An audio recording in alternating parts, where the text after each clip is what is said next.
ওয়ারাহমাতুল্লাহি ওয়া বারাকাতুহু। আপনারা সবাই কেমন আছেন? এই তো 1 ডিসেম্বরের পাশে দেখা হয়েছিল না, মনে আছে? আসলে ওখানেও আমি বলছিলাম যেখানে আমার দাওয়াত আছে, ভাইরা এর আগেও ডেট নিয়েছিলেন, করতে পারেন নাই গত বছর। এই বছরে আবার আমি আসছি, তো দাওয়াত নেওয়ার সময় বলে দিছি যে ভাই আমাকে জহর পড়েই দেবেন, আসর পর্যন্ত আমি কথা বলবো ইনশাআল্লাহ। 2টা থেকে 4টা 2 ঘন্টা আলোচনা করলে মোটামুটি একটা বয়ান ভালো মতো সাজিয়ে গুছিয়ে বলা যায়, তাই না? এই সময়টা যত এলোমেলো হবে তত সমস্যা। আসর পরে যদি আমাকে দেন, সময় থাকে 45 মিনিট থেকে 1 ঘন্টা, ওই একই। এখন উঠে যা হচ্ছে তখনও তাই হবে। এই জন্য আমার এখান থেকে যেতে আমার কষ্ট হবে তখন, কারণ আমাকে ওইভাবে দাওয়াত দেওয়া হয়নি। এই জন্য কমিটির ভাইদের উচিত যেভাবে কথা হবে ঠিক ওইভাবে প্রোগ্রাম সাজাইতে হবে। কথা কি বুঝতে পারতেছেন? এই জন্য এখানে মাগরিব পর্যন্ত না লিখে যদি আসর পর্যন্ত লেখা থাকতো, তাহলে মনে হয় প্যান্ডেলে এতক্ষণে ফুল হয়ে যেত, লোকের জায়গা থাকতো না। তো বেশি বুঝতে বেশি সমস্যা। কথা কি বুঝতে পারতেছেন? আল্লাহ যেন আমাদের সঠিক বুঝ দান করেন, জোরে বলুন আমিন। কোনো ভূমিকা দেওয়ার সুযোগ না, আমি ডাইরেক্ট আলোচনা করব। যারা দাঁড়িয়ে আছেন বসেন, ভাই বসেন। তারপরে যে ঠান্ডা পড়ছে বছরের প্রথম দিন, সবাই তো আর মাহফিলে আসবে না। অনেকে বউকে নিয়ে ঘুরতে গেছে, কেউ বান্ধবীকে সময় দিতেছে, বোঝেন না? ছেলেবেলা তো ব্যস্ত, বছরের প্রথম দিন আপনারা ডেট করতে ভুল করছেন। বছরের প্রথম দিন ফুচকা খাওয়ার নিয়ত করছেন, এই হলো অবস্থা। এই জন্য ছেলে পেলে পাওয়াও কঠিন আজকে। আজকে মাহফিলে লোক কম হবে। আর যে শীত পড়ছে, বিশেষ করে যারা দুর্বল পুরুষ, তারা তো ঘর থেকে বের হয় না। বউ বলতেছে তুমি এমনি শরীর চলে না, আর তুমি এই শীতে বাইরে বের হলে যেটুকু আছে ওইটুকু খুঁজে পাবো না, অতএব তুমি বাইরে যায় না, এই অল্প বয়সে বিধবা বানাবে না। এই জন্য হয়তো অনেক দুর্বল পুরুষ যারা প্রচন্ড শীতের কারণে ওরা ঘর থেকে বের হতে পারেনি, আরো সমস্যা থাকতে পারে।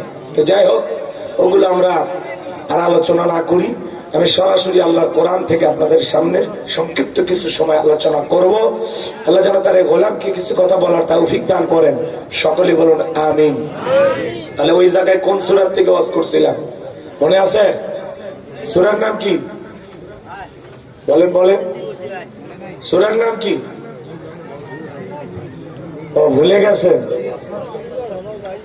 সূরা কাউসার। মাশাআল্লাহ, 2-1 জনের মনে আছে। ঠিক আছে, সবাই বসেন। যুবকে ছেলে পেলে বসে, সবাই বসে। আমি সালাম দিয়ে কথা বলা শুরু করছি, সকলেই সালামের জবাব জোরে সুরে দেবেন। আসসালামু আলাইকুম ওয়া রাহমাতুল্লাহি ওয়া বারাকাতুহু। আলহামদুলিল্লাহি রাব্বিল আলামিন ওয়াল আকিবাতু লিল মুত্তাকিন। আম্মা বা'দ, আউযু বিল্লাহি মিনাশ শাইতানির রাজীম। বিসমিল্লাহির রাহমানির রাহিম। কুল্লু নাফসিন বিমা কাসাবাত রাহিনাহ ইল্লা আসহাবাল ইয়ামিন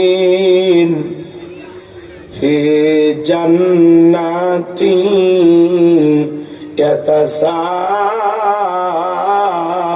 ইয়াতাসাআলুন আনিল মুজরিমিন মা সালাকাকুম ফি সাকার قالوا لم نك من المصلين ولم نك نطعم المسكين وكنا نخوض مع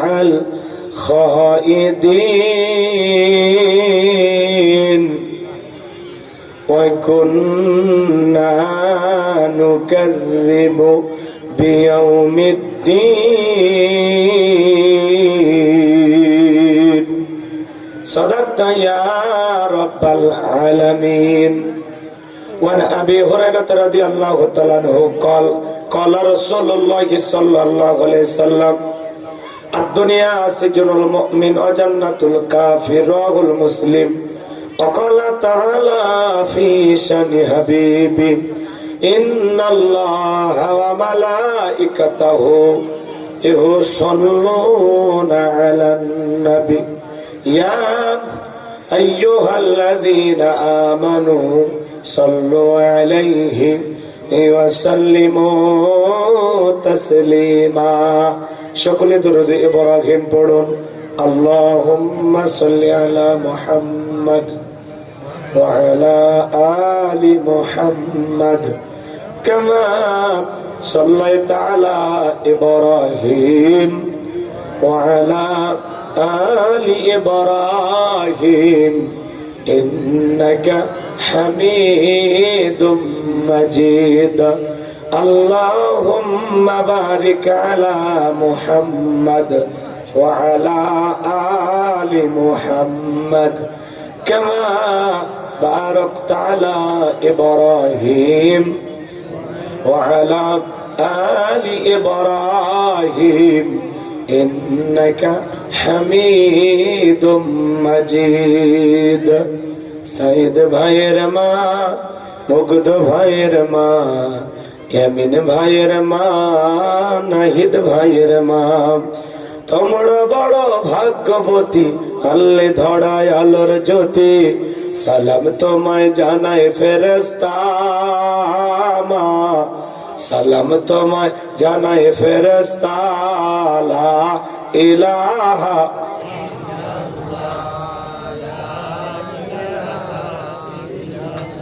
জোরে লা ইলাহা লা ইলাহা ইল্লাল্লাহু মুহাম্মাদুর রাসূলুল্লাহ। জবান ছেড়ে এক বাক্যে পড়ছি সাল্লাল্লাহু আলাইহি ওয়াসাল্লাম। নিতাই কাছাড়ি পাড়া বাইতুল আমান মদিনা মসজিদের উদ্যোগে আজকের এই তাফসীরুল কোরআন মাহফিলের শ্রোতাভাজন সভাপতি জনাব আমজাদ হোসেন সরকার, দোয়া করা দরকার। আল্লাহ পাক তার গোলামকে হায়াতে তৈয়বা সিয়াতে কুল্লি দান করুন, সকলে বলুন আমিন। সহ সভাপতি বীর মুক্তিযোদ্ধা আমিনুর রহমান, আল্লাহ পাক তার গোলামকে হায়াতে তৈয়বা সিয়াতে কুল্লি দান করুন, সকলে বলুন আমিন। সভা উদ্বোধন করবেন জনাব মোহাম্মদ মুস্তাকিনুর রহমান আবু, আল্লাহ পাক তার গোলামকে হায়াতে তৈয়বা সিয়াতে কুল্লি দান করুন, সকলে বলুন আমিন। প্রধান অতিথি বিশিষ্ট রাজনীতিবিদ সমাজ সেবক জনাব মোহাম্মদ তৌহিদুর রহমান তৌহিদ বাবু, আল্লাহ পাক তার গোলামকে হায়াতে তৈয়বা সিয়াতে কুল্লি দান করুন, সকলে বলুন আমিন। আমার পরিবে আলোচনাকে ধন্য করেছেন আপনাদের এলাকার কৃতি সন্তান, তরুণ আলোচক, বিশিষ্ট ইসলামী চিন্তাবিদ, মুফাসসির কোরআন, হাফেজ মাওলানা মোহাম্মদ ওমর ফারুক দামাত বারাকাতুহু আলিয়া। আল্লাহ পাক প্রিয় ভাইয়ের কণ্ঠ দ্বীনের জন্য, ইসলামের জন্য, কোরআনের খেদমতের জন্য কবুল করুন। সময় স্বল্পতার কারণে, সময়ের অভাবে আমার প্রিয় ভাই তার মূল্যবান বক্তব্য আপনাদের সামনে দিতে পারেনি। আল্লাহ তাআলার কাছে দোয়া করছি আজকে যতটুকু বলেছেন ততটুকু যেন আমরা আমল করতে পারি। ভবিষ্যতে এলাকায় যেন আরো বেশি করে তার প্রোগ্রাম আল্লাহ পাক যেন ব্যবস্থা করে দেন। আপনারা বেশি বেশি করে দাওয়াত দেওয়ার চেষ্টা করবেন। এলাকার সন্তান, তাকে আদর যত্ন করার চেষ্টা করবেন, ভালোবাসা দেখানোর চেষ্টা করবেন।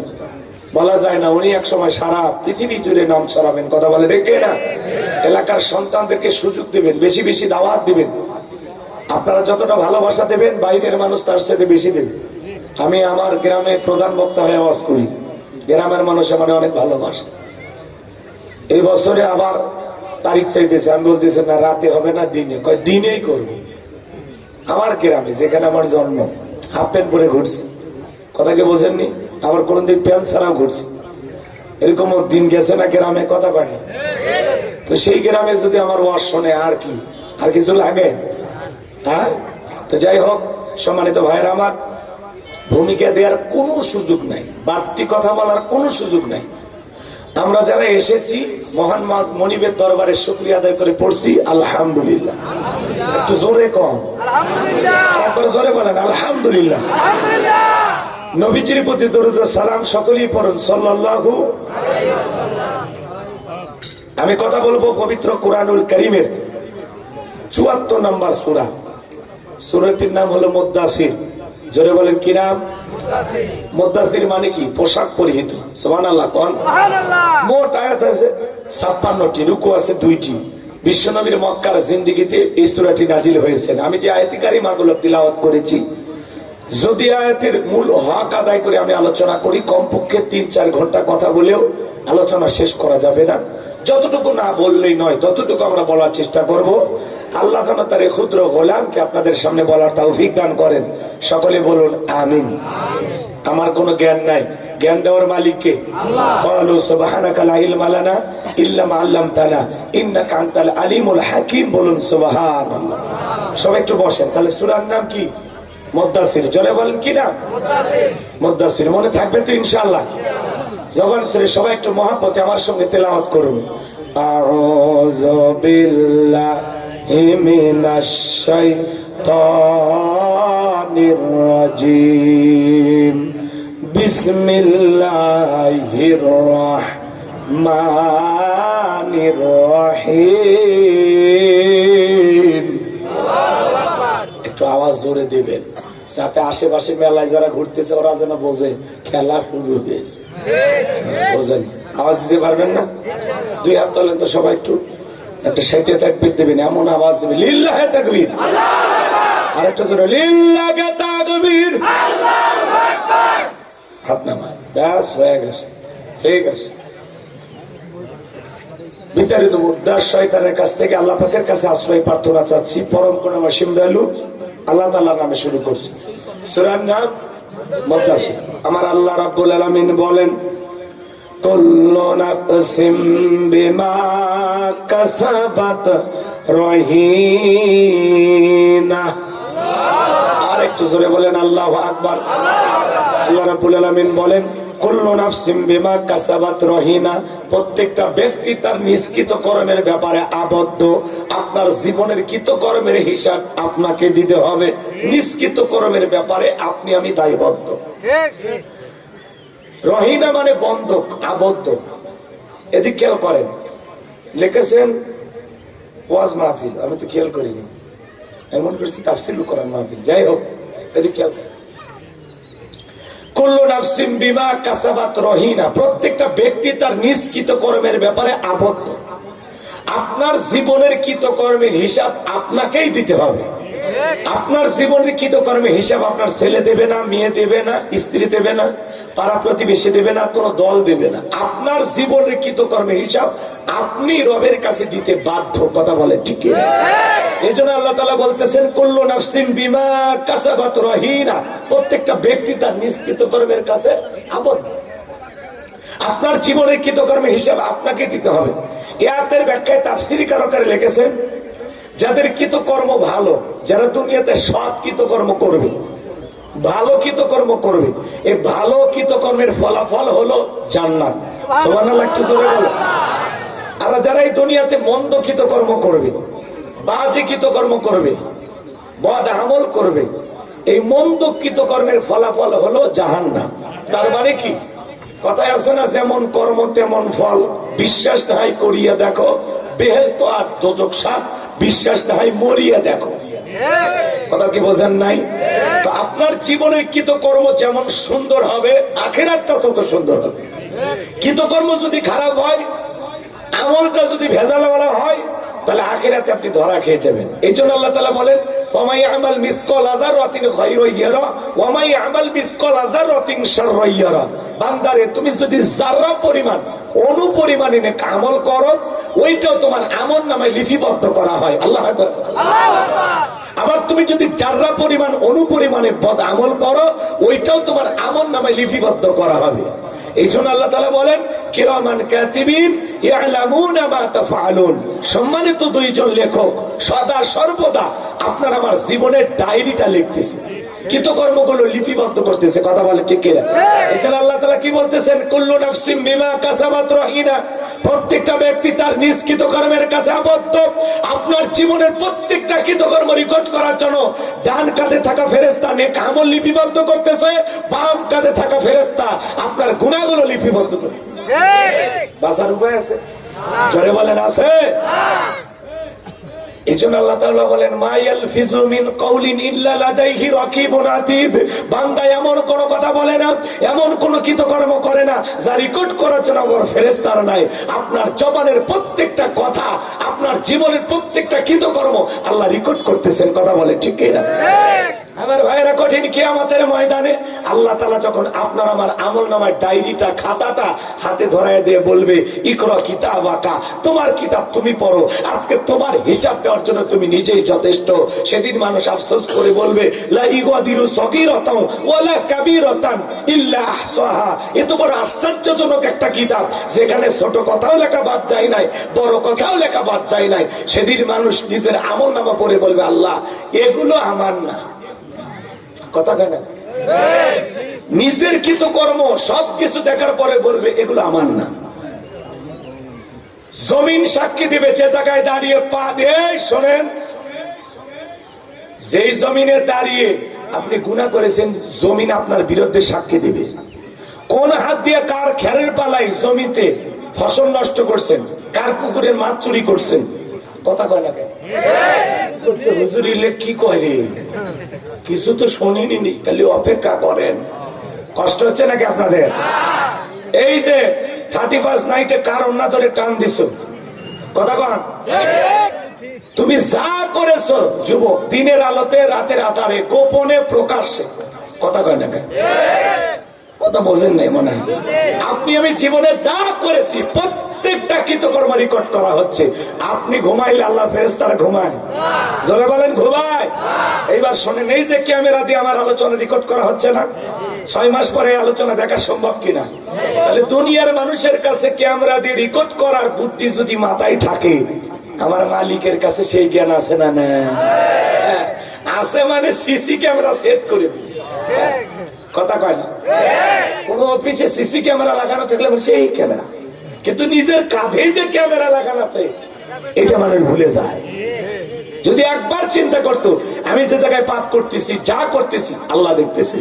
কথা কর ঠিক কিনা? ফেরেশতা এদিকে আল্লাহ দেখতেছে, ফেরেশতারা লিখতেছে। এই দুইটা জিনিস যদি মাথায় থাকতো কোন মানুষ গুনাহ করতে পারতো না। আল্লাহ দেখতেছে, ফেরেশতা লিখতেছে, এই দুইটা জ্ঞান যদি মানুষের মাথায় ঢুকে যায়, আল্লাহ দেখতেছে, ফেরেশতা লিখতেছে, বাস আপনি অন্যায় করতে পারবেন না, আপনি গুনাহ করতে পারবেন না। এদিকে খেয়াল করেন আমার ভাইয়েরা, আমি যে গুনাহগার যে কথা বলতে চাচ্ছিলাম, গভীর মনোযোগ দিয়ে কথাগুলো শুনে যাবেন। আল্লাহ রাব্বুল আলামিন বলেন কুল্লু নাফসিম বিমা কাসাবাত রহিনা। আল্লাহু আকবার। আল্লাহ থেকে বলেন প্রত্যেকটা মানুষ তার নিজ কৃতকর্মের ব্যাপারে আবদ্ধ। আপনার আমার জীবনের প্রত্যেকটা কৃতকর্মের হিসাব একদিন আল্লাহ তাআলার কাছে দিতে হবে। আমি যে কথা বলতে চাচ্ছিলাম, এই দুনিয়ার জমিনে আপনি আমি যা করতেছি আল্লাহ তাআলা সব রেকর্ড করতেছেন। এগুলো বোঝানোর জন্য একটু ভেঙে ভেঙে আপনাদের বলি। মনে করেন মসজিদের ইমাম সাহেব, তার কাছে একজন 50,000 টাকা নিয়ে যা বলতেছে হুজুর এই টাকাটা আমি মসজিদে দান করলাম, আমার নাম বলার দরকার নাই। ওই জায়গায় যে হুজুর আর একজন ব্যক্তির মধ্যে লেনদেন হচ্ছে, ফেরেশতারা নাই? কথা কন। ফেরেশতা দেখতেছে না, লিখতেছে না, ভিডিও হচ্ছে না। ইমাম সাহেব যদি মনে করে বেচারা তো গোপনেই দান করলো, গোপনেই দান করছে, করছে না, কেউ তো সাক্ষী প্রমাণ নাই। আর যে বেতন দেয় এই টাকা নিজের কাজে লাগায়। হুজুর যদি ওই টাকা নিজের মনে করে খরচ করে, কি ফেরেশতারা বলে থাক বেতন দেয় না ঠিক মতো, 50,000 খাসে, এটা লেখার দরকার নেই। হুজুর মানুষ লিখবে কিনা বলেন? বলেন ফেরেশতা লিখবে কিনা? হুজুর যদি ওই টাকা মসজিদের কাজে লাগায় সেটাও লেখা থাকবে, হুজুর যদি নিজের ব্যক্তিগত মনে করে খরচ করে সেইটাও লেখা থাকবে। আরে ভাই 50,000 তো দূরের কথা, মসজিদের দান বক্স থেকে 5 টাকা নিয়ে আসে যদি 1 খিলি পানও কিনে খায়, ওই 5 টাকারও হিসাব হুজুরকে আল্লাহর কাছে দিতে হবে। তাই বলে কোন হুজুর ন্যায় খায় তা না, এটা উদাহরণ, কথা বুঝানোর জন্য। কথা ক্লিয়ার? ভুল বুঝবেন না আবার। মনে করেন একটা মাদ্রাসার মুয়াতামিম, তার কাছে একজন ছাগল নিয়ে গেছে, নিয়ে যা বলতে হুজুর এই ছাগলটা মাদ্রাসায় সদকা করে দিলাম, এতিম বাচ্চাদেরকে রান্না করে খাওয়াই দেন। হুজুর ছাগল জবাই করে দেখলো গোস্ত হচ্ছে 14 কেজি। চিন্তা করলো অনেকদিন ধরে বাড়ির গোস্ত পাঠানো যায় না, 5-7 কেজি রান্না করে 5 কেজি বাড়ির পাঠায় দিছে। কি ফেরেশতারা বলবে হুজুর মানুষ অনেক কষ্ট করে মাদ্রাসায় খেদমত করে, দিন রাত নাই পরিশ্রম করে, অতএব এই 5 কেজি গোস্তর হিসাব লেখার দরকার নাই। কি কথা কন না ভাই, লিখবে কিনা? আরে 5 কেজি দূরের কথা, 50 গ্রাম গোস্ত যদি হুজুর এদিক সেদিক করে, ওই ব্যাপারে আল্লাহর কাছে জবাব। হুজুর যদি বাচ্চাদেরকে সুন্দর করে রান্না করে খাওয়া দেয়, তারও ভিডিও থাকবে। হুজুর যদি ওখান থেকে 2-1 কেজি বাড়িতে নিয়ে যায়, তারও ভিডিও থাকবে। কিন্তু এটা ছিল এতিমদের হক, হুজুরের বইয়ের হক না। এটা বোঝা লাগবে। রাগ করতেছেন মনে হয় আপনারা? তারা মসজিদের ইমাম যা করে লিপিবদ্ধ করা হয়, মাদ্রাসার হুজুর যা করে লিপিবদ্ধ করা হয়। খালি নেতারা যা করে ফেরেশতারা দেখেও না, লেখেও না, কারণ নেতাদের গরমে ফেরেশতারা তখন ঘুমায়। ফেরেশতার নেতাদেরকে ভয় করে না। হ্যাঁ, ইউনিয়ন পরিষদে যখন চেয়ারম্যান সাহেব চালের কার্ডে লেখা আছেন, ধরেন উদাহরণ, আপনাদের চেয়ারম্যানের কথা বলতেছে, এটা ভুল বুঝবেন না, লেখা আছে 50 কেজি চাল, কয় কেজি? কিন্তু চেয়ারম্যান দেওয়ার সময় 30 কেজি দিচ্ছে, 20 কেজি বেরিয়ে দিচ্ছে। এরকম হয় না? তো চেয়ারম্যান সাহেবের এই কাণ্ড দেখে ওই জনগণ বলতেছে, ভাই লেখা আছে 50 কেজি, দিলেন 30 কেজি, বাকি 20 কেজি। কয় আমার সাঙ্গ পাঙ্গ ক্যাডার মাস্তান চেলা চামুন্ডা মোটর সাইকেলের তেল কত কি খরচ হয়, রাজনীতি বোঝো তুমি? বেশি কথা বললে 30 কেজি রেখে দেবো। কি বলেন? এই জায়গায় ফেরেশতারা এগুলো লিখতেছে না? ওই চেয়ারম্যান সাহেব যদি জনগণের 50 কেজি হক বুঝাইয়া দেয়, সেটাও লেখা থাকবে। আবার যদি দুর্নীতি করে 5-10 কেজি মাইরে দেয়, সেইটাও লিপিবদ্ধ করে থাকবে। চাল পাই 1000 বস্তা, আগেই 500 বস্তা বিক্রি করে দেওয়া শেষ।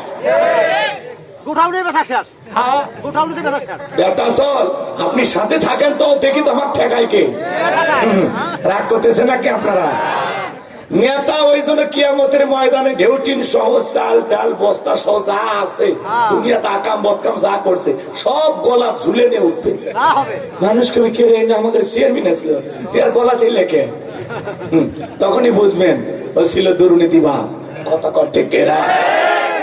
চেয়ারম্যান যদি এলাকায় নির্বাচিত হওয়ার পরে মাদক কমে যায়, সুদ ঘুষ কমে যায়, জিনা ব্যভিচারী কমে যায়, রাস্তাঘাট কালভার্ট ব্রিজ যা আছে সব সুন্দর করে করে, জনগণের উন্নয়নে ভালো ভালো কাজ করে, মাদক বন্ধ হয়ে যায়, দুর্নীতি বন্ধ হয়, অসৎ কাজগুলো বন্ধ হয়ে যায়, ভালো ভালো কাজ করে, এর বিনিময়ে আল্লাহ এর উত্তম পুরস্কার কিয়ামতের ময়দানে দেবেন। আবার চেয়ারম্যান হতে চাঁদাবাজি, টেন্ডারবাজি, খুন, ধর্ষণ, দুর্নীতি এগুলো যদি বেড়ে যায়, ওই ব্যাপারে আল্লাহর কাছে জবাব দেওয়া লাগবে। নেতা হলেই না, নেতা মানে অভিভাবক। কথা বল নাকি আপনারা? তাহলে আমার ভাইয়েরা, চেয়ারম্যান সাহেব যা করেছে ভিডিও আছে না নাই? মেম্বার যা করে ভিডিও আছে না নাই? এমপি মন্ত্রী যা করে ভিডিও আছে না নাই? যারা 11 লক্ষ কোটি টাকা দুর্নীতি করে বিদেশে পাচার করেছে, এই দেশে রিজার্ভ শূন্য করে দিয়েছে, ওদেরও বিচার আল্লাহর কাছে হবে কিনা? আছে, এমপি মন্ত্রী আছে, বড় বড় কথা বলতো, ওরা সব পাল আছে না? কথা কন নাকি আপনারা? মন্ত্রীরা সব কোথায় গেল, এমপিরা সব কোথায় গেল, কোথায় কাদের কাকা, ওদের সারা দেশটা এখন লাগে ফাঁকা ফাঁকা। পালাবো না, পালাবো না, পালাবো না, যাই না তাদের দেখা, ওদের সারা দেশটা এখন লাগে ফাঁকা ফাঁকা। আইন মন্ত্রী আটকে গেল আইনেরই ফাঁকে, দাড়ি সারা দরবেশটারে ভণ্ড ভণ্ড লাগে। শুনেছি ভাই কত নেতা নেত্রী খাইতেছে ভাই ডান্ডা, বিচারপতি কালা মানিকের ফাটিয়েছে নাকি আন্ডা। এটা আমার খবর না, মিডিয়ার খবর। এই বিচারপতি শামসুদ্দিন মানিক আল্লামা সাইদি হুজুরকে মৃত্যুদণ্ডের রায় দিয়েছিল। আমরা বলতে চাই, ওই একই ট্রাইব্যুনালে বিচারপতি মানিককে মৃত্যুদণ্ডের রায় দিতে হবে। এই বিচারপতি মানিক বিচারকের নামে ছিল বিগত সরকারের 5 আটা গোলাম। এই বিচারপতি মানিক 116 জন আলেমের তালিকা করে দুদকের কাছে জমা দিয়েছিল। আমার মতো গাইবান্ধার ভাঙ্গা বক্তা রোল নাম্বার ছিল 23, সিরিয়ালে আমার নাম্বার কত গো? যারা আলেমদের তালিকা করেছিল, বিনা তালিকায় কলার পাতা ছুঁয়ে থাকে। পুলিশ যা বলতেছে বৃদ্ধ মানুষ কখন কলার পাতায় ছাগল এসে মুখ লাগায় কোনটা খাইতে কোনটা খায়, অতএব আপনি চলেন জেলখানায় থাকেন। চাচা কথা ঠিক আছে না? এরা দুর্নীতিবাজ ছিল, কথা কোন ঠিক কিনা? এখন কে আছে?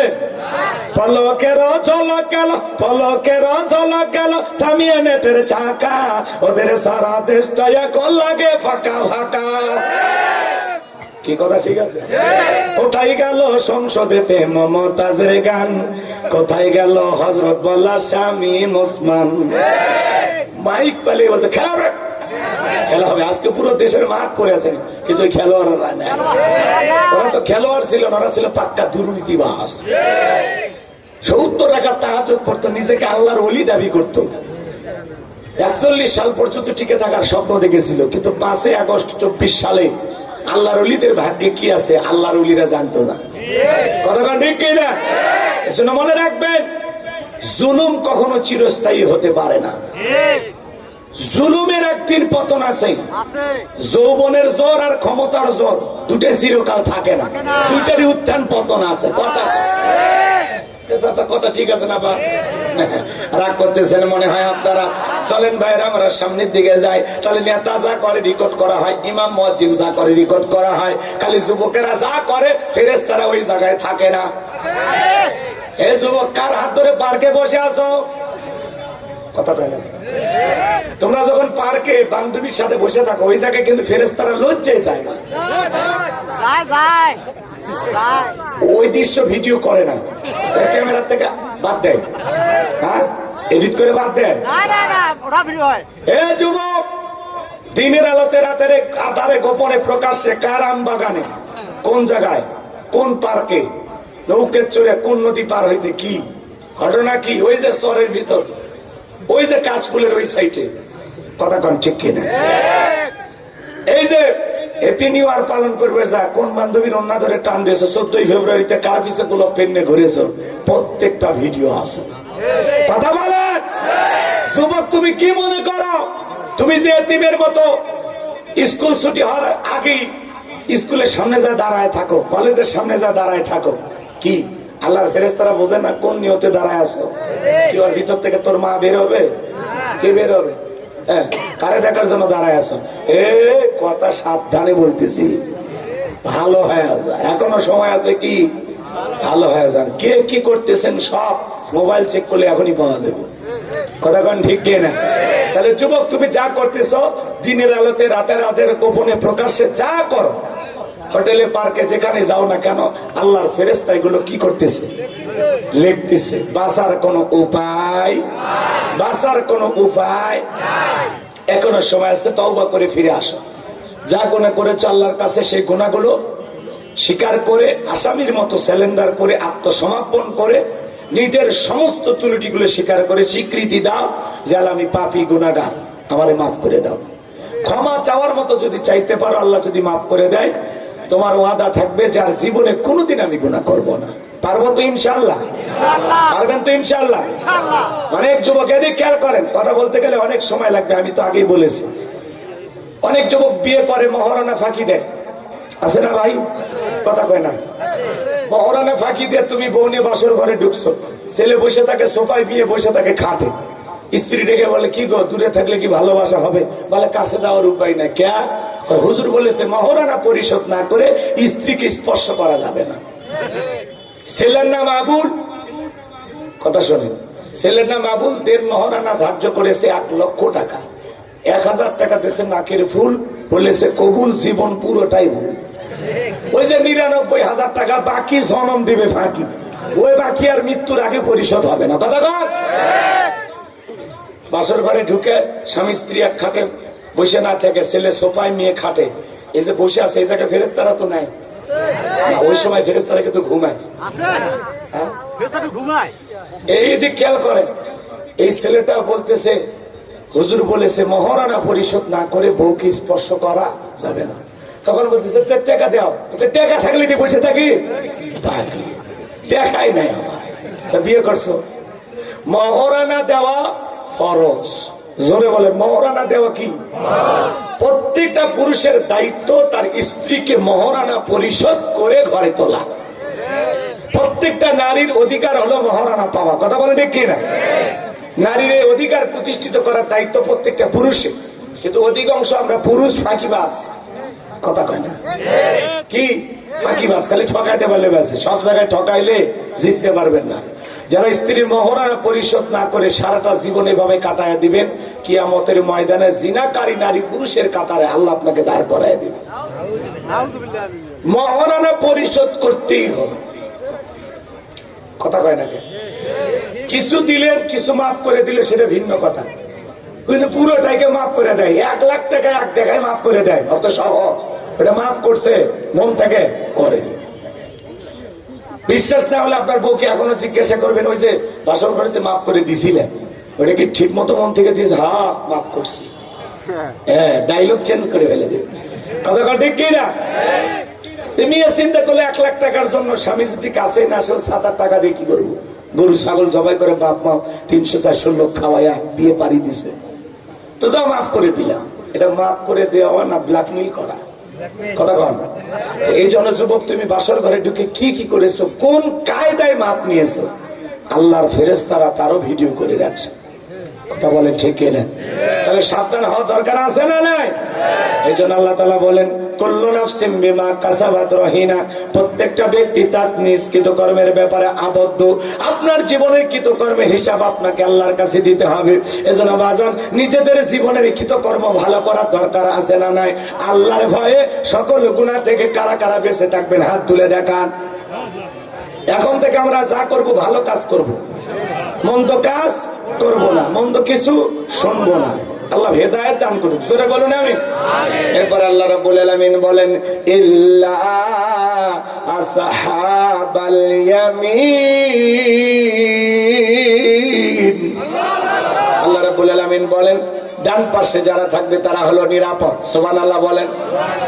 আল্লাহ রাব্বুল আলামিন বলেন, ওয়াকুনতুম আজওয়াজান সালাসা ফাআসহাবুল মাইমানাতি মা আসহাবুল মাইমানা ওয়া আসহাবুল মাশআমাতি মা আসহাবুল মাশআমা ওয়াস-সাবিকুনাস সাবিকুন উলাইকাল মুকাররাবুন।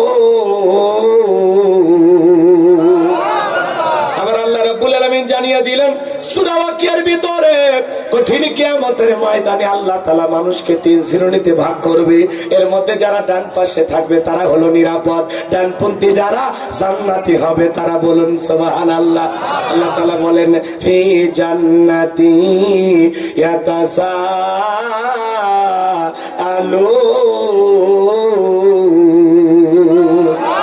আল্লাহ তাআলা বলেন, তারা জান্নাতের বাগানে প্রবেশ করবে, একজন জান্নাতি আর একজন জান্নাতীর সাথে দেখা হয়ে যাবে, তারা পরস্পরে গল্পে লিপ্ত হবে। ফি জান্নাতি ইয়াতাসাআলুন, তারা জান্নাতে প্রবেশ করবে, একজন জান্নাতি আর একজন জান্নাতীর সাথে পরস্পরে গল্পে লিপ্ত হবে। সুবহানাল্লাহ বলেন। এবার শুনেন, জান্নাতীরা একে অপরের সাথে গল্প করবে, চিনতে পারবে, পরিচয় হয়ে যাবে। আমি যদি আজকে দোয়া করি, আল্লাহ আজকের মাহফিলের সভাপতি জনাব আমজাদ হোসেন সরকারকে আপনি সেই জান্নাত দেবেন, আল্লাহ দয়া করে ওই একই জান্নাতে আমাকেও কবুল করবেন। জোরে বলেন আমিন। আমি আজকে দোয়া করলাম, আল্লাহ এই কিশোরগঞ্জের যত মানুষ আমার কথাগুলো শুনতেছে, আল্লাহ এই মানুষগুলোর সাথে আমাকেও একই জান্নাতে কবুল করে নিও। একটু জোরে বলেন না আমিন। আল্লাহ যদি দয়া করে আমাদের সবাইকে একই জান্নাত দেয়, আল্লাহ যদি দয়া করে দেয়, কথা ভালো করে বুঝবেন, তাহলে জান্নাতের ভিতরে দেখা হয়ে যাবে। আপনারা আমাকে চিনতে পারবেন, আমি আপনাদেরকে চিনতে পারবো।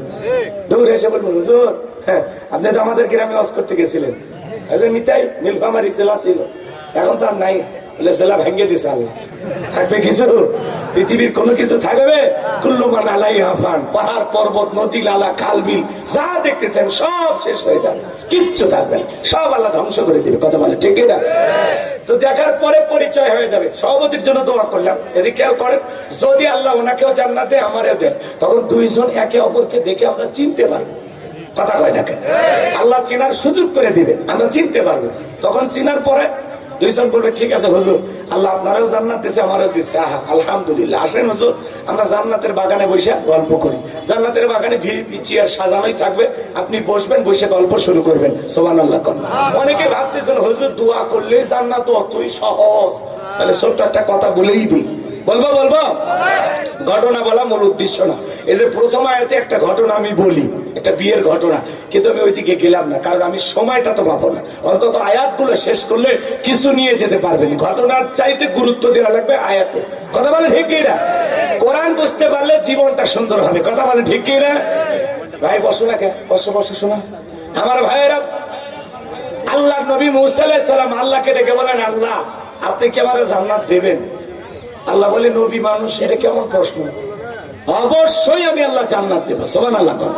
নবী মুসা ছিল খুব চালাক, এমন প্রশ্ন করতেন, বলে আল্লাহ আমার ঘুম ধরে, আপনার ধরে না? এগুলো প্রশ্ন, কথা হয় না।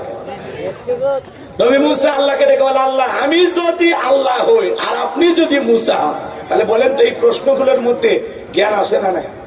চালাকি আছে না নাই? নবী মুসা অনেক চালাক ছিলেন। সুবহানাল্লাহ। ডেকে বলে, আল্লাহ আমার জান্নাত দিবেন? বলে অবশ্যই জান্নাত দেব। তো আল্লাহ জান্নাত দিবেন তো বুঝলাম, কিন্তু জান্নাতে আমার প্রতিবেশী কে হবে, আমার পাশের ফ্ল্যাটে কে থাকবে, একটু জানতে মনে চায়। সুবহানাল্লাহ। আপনাদের জানতে মনে চায় না জান্নাতে আপনার পাশে কে থাকবে? কিন্তু আমরা চাইলে কি আল্লাহ বলে দেবে? দেবে না। নবী মুসা তো নবী মানুষ, আল্লাহর কাছে জানতে চায়, শোনে প্রতিবেশী যদি ভালো হয় বসবাস করে শান্তি পাওয়া যায়। কথা কন নাকি আপনারা? মাঝে মাঝে দেখেন না এমন প্রতিবেশী 3 বার হজ করছে, ত্রিপল হাজি, একটু নির্বিষ হয়ে গেলে চলাচলের রাস্তা বন্ধ করে দেয়, বাড়ির সামনে বেড়া দেয়। কথা পথের মধ্যে কি দেয়? বেড়া দেয়। আমার সাথে ঝগড়া করে আমার বাড়ির ধার দিয়ে রাস্তা দিয়ে হাইটে যাবে, এই যে বেড়া দিলাম এখন আসমান দিয়ে হাইটে যা। কি ভাই কয় না? আবার দেখবেন একটু বাড়ির ধার দিয়ে পানি নামে যায়, ধমক দেয়, আমার সাথে ঝগড়া করে আমার বাড়ির ধার দিয়ে পানি নামে গর্ত খুঁড়ে রেখে দেয়। কথা ঠিক কিনা? শোনেন, প্রতিবেশী যদি ভালো হয় বসবাস করে শান্তি পাওয়া যায়, আর প্রতিবেশী যদি খারাপ হয় মনে হয় দুনিয়াতে জাহান্নামে আছে। আমাদের পাশের দেশ ভারত আমাদের প্রতিবেশী। কথা বলে, প্রতিবেশী যদি বন্ধু হয় ভালো লাগবে। কথা কয়, প্রতিবেশী যদি বন্ধুত্বপূর্ণ আচরণ করে আমাদের ভালো লাগবে, কিন্তু প্রতিবেশী যদি প্রভু হতে চায় এটা মেনে নেওয়া যাবে না। কথা বলে ঠিক কিনা?